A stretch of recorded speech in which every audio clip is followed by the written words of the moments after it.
Oi, abençoado, oi, abençoada, tudo bem com você? Passando aqui mais um cafezinho com Paty, cafezinho com Patrícia Gonçalves. Hoje nós vamos falar do Evangelho de Mateus 13, 34 a 58. Nos diz o Evangelho que Jesus pregava, falava numa determinada região, e aquele povo ficava assim, quem que é esse? Jesus ia para outro lugar, continuava pregando, falando, ensinando a toda aquela multidão de pessoas e mais algumas perguntas surgiram. Quem é esse? Esse aí não é o filho do José, aquele carpinteiro lá? Não é filho da pobre Maria? Mas como? Filho de carpinteiro? Filho do José e filho da Maria? Falar assim com tanta sabedoria? Meu Deus, como que acontece tudo isso? E Jesus, mesmo assim, com toda a incredulidade daquelas pessoas que moravam na região onde Jesus nascia, não desanimou e continuou pregando o Evangelho e levando a boa nova a todos os povos. O que nós trazemos com esse Evangelho de hoje? Vocês já ouviram aquela expressão assim, santo de casa não faz milagre? Já devem ter ouvido falar. É uma expressão muito antiga, muito antiga. Essa expressão, santo de casa não faz milagre, quer dizer que nós não valorizamos as pessoas que nascem na nossa cidade. Que nós não valorizamos os nossos parentes, aquelas pessoas que nos conhecem há mais tempo. É mais fácil eu ouvir, eu dar atenção, eu acreditar em um palestrante que vem de fora, em algum padre que vem de fora, em algum político que vem de fora, em algum profissional que vem de fora, do que acreditar naquele profissional que nasceu na cidade, que passou pelas minhas mãos como professora, como as mãos de outras professoras do primário, enfim. Isso é nato do ser humano. Nós valorizamos mais os externos do que os internos.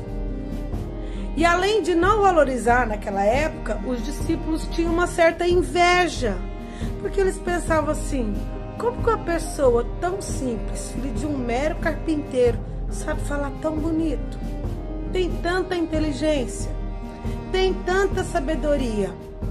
E pensavam, nossa, por que eu não sou assim? Por que eu também não sei explicar desse jeito? Por que eu também não consigo ter essa sabedoria? Por que eu não consigo chamar a atenção de tantas pessoas enquanto eu falo? E aí, pegando o gancho do Evangelho de hoje, eu quero falar para vocês o seguinte. Nós precisamos ter duas situações bem diferentes uma da outra.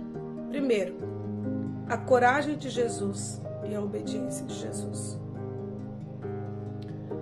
E jamais ter a incredulidade dos povos e a inveja que eles tinham de Jesus.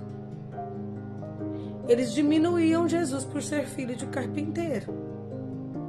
Quando eles criticavam, na verdade, eles tinham inveja. Nós humanos, nós temos inveja das pessoas, mas isso não é de Deus. Tem pessoas que têm inveja do seu sorriso. Tem pessoas que têm inveja do seu jeito de conversar. Tem pessoas que têm inveja do seu jeito de gesticular. Tem pessoas que têm inveja do seu sapato, da sua blusa, da sua roupa, do seu marido, dos seus filhos, do seu trabalho. Sempre no início de ano eu costumo fazer uma dinâmica com os meus alunos o seguinte, eu coloco os dois alunos, meninos e meninas, em duas filas. Peço que eles retirem os calçados e a dinâmica é um de frente para o outro usar o calçado do outro. Então eu pego o calçado do meu colega e ele pega o meu calçado. Então eu posso tentar colocar o calçado, mas não vai ser, normalmente não é o mesmo número que o meu. Ou é um calçado menor ou é um número maior. E eu sugiro que os alunos caminhem com esses calçados. Então, sendo o número menor ou maior, cabendo todo o pé, ou só a metade, ou só as pontas, enfim. Eles andam, eles percorrem um certo espaço dentro da sala de aula. E o correto é que eles façam a observação que quando o sapato tá no pé do pé do colega, é lindo, é bonito, é um sapato da moda. Mas quando eu coloco no meu pé, tem alguns ajustes que devem ser feitos. Talvez não seja a mesma numeração, talvez eu tenha os meus dedos encavalados, talvez não faça o meu estilo, talvez não é tão confortável como eu imaginava. O que eu quero trazer para hoje? Muitas vezes nós observamos a vida do outro e queremos que a vida dele seja como a nossa. Ou, na maioria das vezes, que a nossa seja como a dele. Querendo viver a vida dele. Assim como os discípulos lá queriam viver a vida de Jesus. O cara é filho do carpinteiro, tá aqui pregando. Por que eu não falo assim? Por que eu não falo tão bonito? Mas não tinha coragem de fazer como Jesus. Então, eu posso tentar colocar o calçado, mas não vai ser, normalmente não é o mesmo número que o meu. Ou é um calçado menor, ou é um número maior. E eu sugiro que os alunos caminhem com esses calçados. Então, sendo o número menor ou maior, cabendo todo o pé, ou só a metade, ou só as pontas, enfim. Eles andam, eles percorrem um certo espaço dentro da sala de aula. E o correto é que eles façam a observação que quando o sapato está no pé do pé do colega, é lindo, é bonito, é um sapato da moda. Mas quando eu coloco no meu pé, tem alguns ajustes que devem ser feitos. Talvez não seja a mesma numeração, talvez eu tenha os meus dedos encavalados, talvez não faça o meu estilo, talvez não é tão confortável como eu imaginava. O que eu quero trazer para hoje? Muitas vezes nós observamos a vida do outro e queremos que a vida dele seja como a nossa. Ou, na maioria das vezes, que a nossa seja como a dele. Querendo viver a vida dele. Assim como os discípulos lá queriam viver a vida de Jesus. O cara é filho do carpinteiro, tá aqui pregando. Por que eu não falo assim? Por que eu não falo tão bonito? Mas não tinha coragem de fazer como Jesus.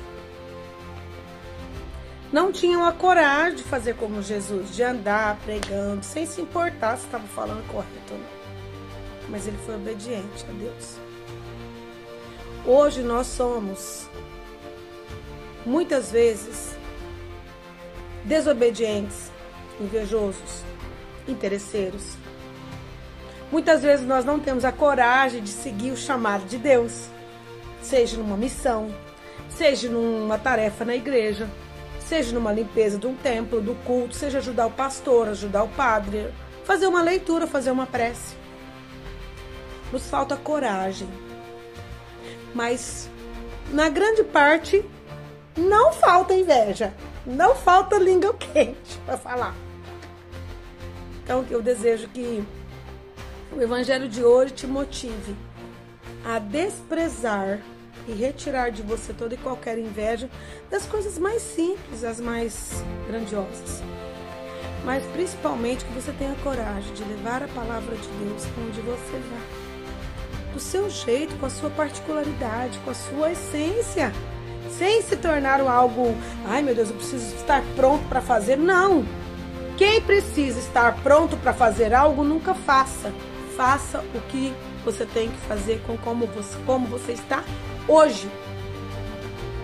Entende? Então, não espere estar pronto para fazer algo. Faça algo hoje com o que você já tem, com o que você já é. Deus não está esperando você ficar pronto como um bolo que entra ali no forno, não. Deus, ele lapida você gradativamente. Ele só quer o seu sim. E sim, nós vamos ouvir críticas, nós vamos ouvir comentários, nós vamos... Gente, humildade. Faça o que o Senhor te pediu. Vou pegar minha xícara, que eu até terminei de tomar meu café. Mas eu vou falar com você, se isso fez muito sentido para você. Deixe os comentários aqui. E compartilhe com aquela irmã, com aquele irmão que você já chamou ele para fazer alguma coisa em missão. E ele te falou que não tá pronto. Tá bom? Deus não escolhe os capacitados, Deus capacita os escolhidos. Seja em toda e qualquer missão, até mesmo na missão de mãe. A gente não nasceu. E depois cresceu, casou, e aí quando foi engravidou, ter filho, tá aqui o manual da mãe, Patrícia. Bem, a gente aprende a ser uma boa mãe sendo mãe. Conto com você no próximo Café com Paty. Deus te abençoe!